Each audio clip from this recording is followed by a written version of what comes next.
This is Optimal Health Daily, episode 763. 3 Things I Hate, But Still Do Every Day, Part 2, by John Romaniello of RomanFitnessSystems.com, and I'm Dr. Neil. Hey there, happy middle of the week Wednesday, and welcome back to Optimal Health Daily, where I simply read to you from the best health and fitness blogs for free. I cover fitness, nutrition, stress management, weight management, and lots more, just like an audiobook, but from a bunch of different authors, and always with permission from the sites.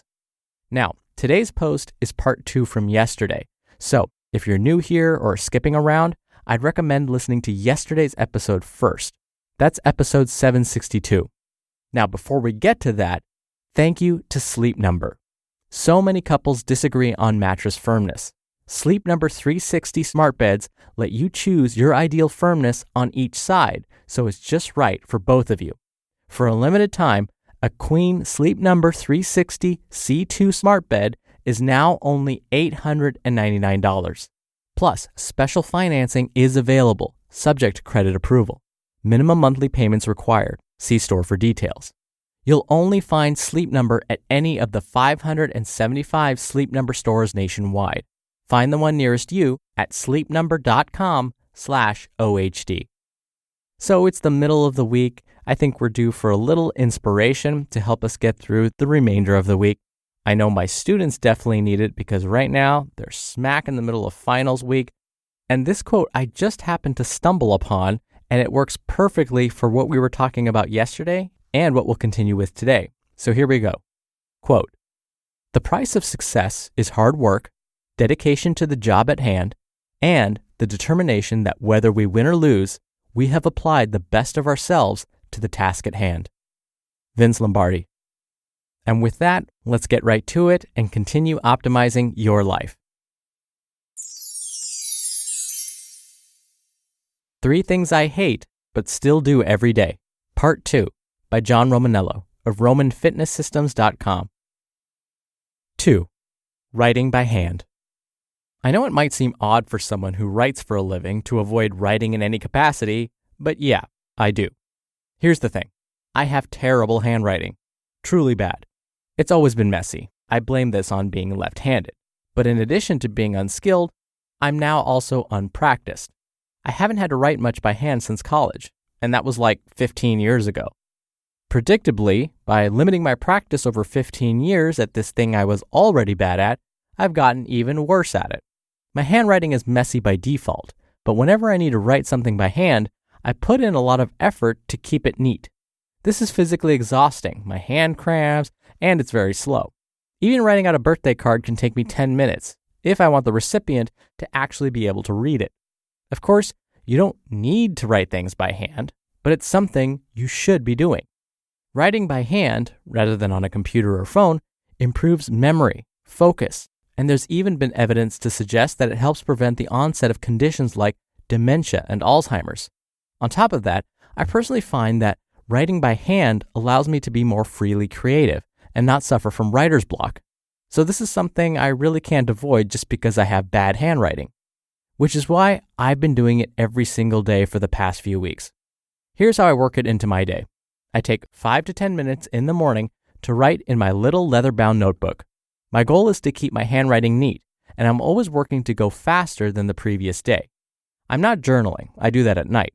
I just write down a few errant thoughts, my to-do list for the day, and either a song lyric or a quote from a book or movie that's been on my mind. Today, I wrote this. Quote, "There is one rule, above all, for being a man. Whatever comes, face it on your feet." Robert Jordan, from The Great Hunt, Volume 2 of The Wheel of Time. That quote has just been in my head lately. Over the last few weeks, my handwriting has gotten a little better and my hand is cramping less. I'm not winning any calligraphy awards, but I'm less terrible than I was. And you know what? I hate it a lot less. You need to be writing by hand, at least if you want to be creative and prevent Alzheimer's. Just 5 minutes a day, yo. Do it. 3. Yoga. Okay, this is the big one. First, let me establish this. I avoided yoga like the plague for years and years and years. Occasionally, someone would drag me to a yoga class, and I would hate it. I was really bad at it. And everyone in the class was good, and that made me feel terrible. I knew I needed yoga. Everyone needs yoga. It's great for flexibility, stability, mobility, and balance. I tried to convince myself that I didn't need yoga, that it wasn't for me, because I get everything I needed from training with weights. But you know what makes you better at training with weights and makes it more effective? Yoga. Because in addition to helping you develop strength in new ways, the aforementioned flexibility, stability, and mobility help you avoid injuries, which is the primary thing that derails people. Yoga is also great for active recovery, which means that you can use it to help you make more progress on days between weight training if you're trying to gain muscle. If you're trying to lose fat, it's a great way to burn extra calories and facilitate recovery without adding too much intensity. The thing is, even knowing all the benefits of yoga, I could never stick with it long enough to cross the proficiency threshold. I just always sucked and gave it up and then avoided it for a long time, over and over and over. Now, at 34 years old, I need yoga more than ever. So I decided to cut out the anxiety that committing to a 60-minute yoga class was giving me and start with just a few simple 15 to 20-minute yoga flows that I can do at home.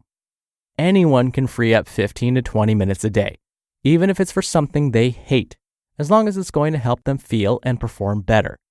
Even a meathead like me isn't too busy or too inflexible or too stubborn to do a 15-minute yoga flow. So that's exactly what I've been doing. Normally I do this before I head to the gym, or in the middle of the day when I need a break from work and realize I've been sitting for way too long. I'm not going to tell you I like yoga. I'm not even going to tell you I don't hate it. And I'm certainly not going to say I don't suck at it anymore. But it's only 15 to 20 minutes, and that's not that bad. I'm feeling better too. My joints are less achy, my lower back isn't quite as angry at me, and my shoulders are looking denser and more vascular, which is sick. Yoga will possibly change your body and your life. But if you're like me, you'll still suck at it, and you may never stop hating it. But do it anyway, because you're only entitled to one body, and once you break it, you gotta deal with that. Give it a shot. You just listened to part 2 of the post titled 3 Things I Hate But Still Do Every Day by John Romaniello of RomanFitnessSystems.com. And thank you again to Sleep Number. We hear a lot about sleep on this show. A good night's rest has so many potential benefits and can lead to more energy, a better mood, and much more. The Sleep Number 360 smart beds are so smart, they sense your every move and automatically adjust to you, keeping you sleeping comfortably throughout the night. And Sleep Number has been ranked number 1 in customer satisfaction with mattresses by J.D. Power. For 2018 award information, visit jdpower.com. For a limited time, a Queen Sleep Number 360 C2 smart bed is now only $899. Plus special financing is available, subject to credit approval, minimum monthly payments required. See store for details. You'll only find Sleep Number at any of the 575 Sleep Number stores nationwide. Find the one nearest you at sleepnumber.com/OHD. Dr. Neil here for my commentary. Wow, it's like the author John was reading my mind. Meditation, which he talked about yesterday, yoga, handwriting. These are 3 things that I actually struggle with quite a bit. I too am left-handed and have been told that my handwriting is below chicken scratch. So somehow it's worse than chicken scratch. The notes that I took in college, I swear you needed like a special code book or a special cipher to figure them out. There were times when I couldn't even remember what I was trying to say. My handwriting was that bad. And so like John, I would avoid having to handwrite things for as long as possible. But, as he said, studies are finding that when we use our handwriting skills, when we actually write things down, it forms different connections in the brain, connections in a good way. And it's true. By having to handwrite things, let's say you're taking notes in class, if you handwrite your notes, you actually increase your focus, you may actually learn the material better, and again, you may be preventing certain diseases like dementia or Alzheimer's, which is a severe form of dementia, later in life. And we're finding that typing on a keyboard may not have that same effect. We'll need more studies to know for sure. And totally agree with him about yoga. I'm terrible at yoga. My flexibility isn't great. But after each workout, I do a lot of yoga flow moves. It's not my favorite thing to do in any way, but like John, I know that it helps me feel better. It helps me with recovery.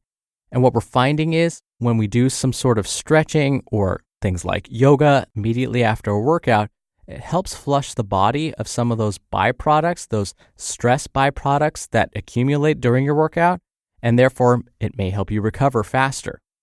And as John said, it doesn't take a whole lot of time. I spend, just like him, about 10 to 15 minutes doing yoga flow, and usually for me, it's after a workout. And I find that, you know what, I do feel better afterwards, even just mentally, because I know I did something that's good for me.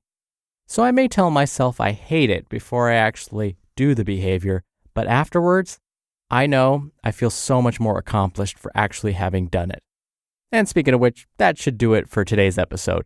Thank you for being here. Thank you for listening every day. I hope you're having a wonderful week. I'll see you back here tomorrow where your optimal life awaits.